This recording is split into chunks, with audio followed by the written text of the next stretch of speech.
কল্পনা করুন এমন এক ঘাতকের কথা যে আপনার হাড় ভেঙে গুঁড়ো করে দিবে, কিন্তু চামড়ায় একটা আঁচড়ও কাটবে না। 1959 সালে রাশিয়ার দিয়াটল পাসে 9 জন পর্বতারোহীর সাথে ঠিক এমনটাই ঘটেছিল। ফরেন্সিক রিপোর্ট বলছে তাদের শরীরে যে আঘাত ছিল তা কোনো মানুষের পক্ষে করা অসম্ভব। তবে কি সেদিন পাহাড়ে এমন কি কোনো শক্তির উদয় হয়েছিল যা আজও বিজ্ঞানের ধরাছোঁয়ার বাইরে? জানুয়ারি 1959, রাশিয়ার ওরাল পর্বতমালার হাড় কাঁপানো শীত। 10 জন অভিজ্ঞ পর্বতারোহী বেরিয়েছিলেন এক অভিযানে, কিন্তু কয়েকদিন পর উদ্ধারকারীর দল যা দেখলো তা দেখে পুরো পৃথিবীর গা শিউরে উঠেছিল। একটি পাহাড়ের ঢালে পাওয়া গেল তাদের তাঁবু, যা কিনা ভেতর থেকে ধারালো ছুরি দিয়ে কাটা। 9 জন পর্বতারোহীর মৃতদেহ ছড়িয়ে আসছে চারদিকে। কারোর শরীরে ছিল না পর্যাপ্ত কাপড়, কারো খুলি চূর্ণ বিচূর্ণ, কারোই বাবার জিহ্বা বা চোখ নেই, অথচ শরীরে কোনো ধস্তাধস্তির চিহ্ন নেই। কি এমন ঘটেছিল সে অভিশপ্ত রাতে?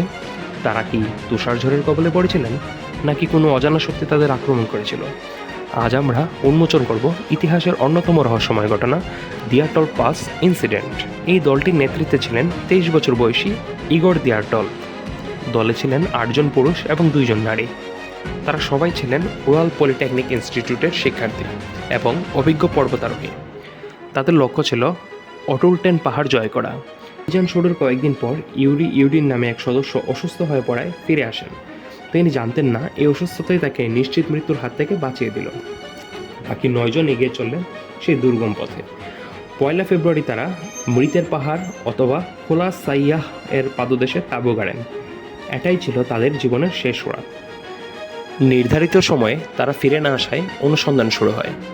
26 ফেব্রুয়ারি উদ্ধারকারীরা তাদের তাঁবু খুঁজে পান।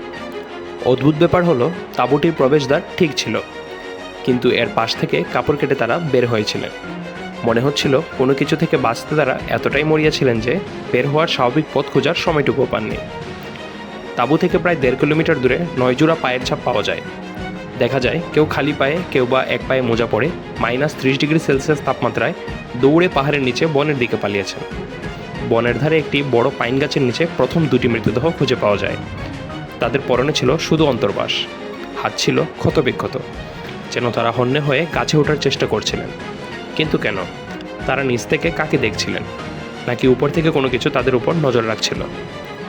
ময়নাতদন্তের রিপোর্ট রহস্যকে আরও জটিল করে তোলে। 4 জন সদস্যের শরীরে এমন আঘাত ছিল যা কোনো মানুষের পক্ষে করা সম্ভব নয়। তাদের বুকের হাড় এমনভাবে চূর্ণ হয়েছিল যেন কোনো দ্রুতগামী গাড়ি তাদের ধাক্কা দিয়েছে, অথচ চামড়ায় কোনো আঁচড় নেই। সবচেয়ে অদ্ভুত ছিল একজনের জিহ্বা এবং চোখের মণি নিখোঁজ হওয়া।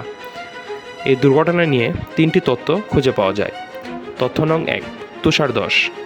অনেকে মনে করেন তুষারধসের ভয়ে তারা তাঁবু কেটে বের হয়েছিলেন, কিন্তু ঢালু পাহাড়ের সেই জায়গায় তুষারধসের কোনো প্রমাণ পাওয়া যায়নি। তথ্য 2, সামরিক পরীক্ষা। উদ্ধারকারীরা জানিয়েছিলেন মৃতদেহগুলোর গায়ের রং ছিল অস্বাভাবিক কমলা, এমনকি পোশাকে তেজস্ক্রিয়তা বা রেডিয়েশনও পাওয়া গিয়েছিল। তথ্য নং 3, ইনফ্রাসাউন্ড। একদল গবেষকের মতে পাহাড়ের বাতাসে বিশেষ গতির কারণে সেখানে এমন এক শব্দ তৈরি হয়েছিল যা মানুষের মনে তীব্র আতঙ্ক সৃষ্টি করে।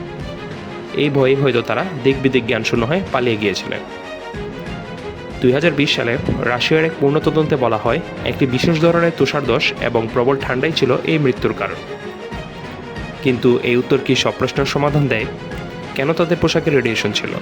কেনই বা তাদের অঙ্গহানি ঘটেছিল? দিয়াটল পাস ইনসিডেন্ট আজও এক অমীমাংসিত রহস্য। পাহাড়ের সেই অন্ধকার রাতে 9 জন তরুণের সাথে ঠিক কী ঘটেছিল তা হয়তো কখনোই জানা যাবে না। প্রকৃতি কি তার কোনো গোপন রহস্য আড়াল করতে তাদের প্রাণ কেড়ে নিয়েছিল? আপনার কি মনে হয়, এটা কি দুর্ঘটনা ছিল নাকি অতিপ্রাকৃত কিছু? কমেন্টে আপনার মতামত জানান। ভিডিওটি ভালো লাগলে লাইক দিন এবং আমাদের চ্যানেলটি সাবস্ক্রাইব করুন এমন আরও রোমাঞ্চকর রহস্য জানতে। দেখা হবে পরের ভিডিওতে।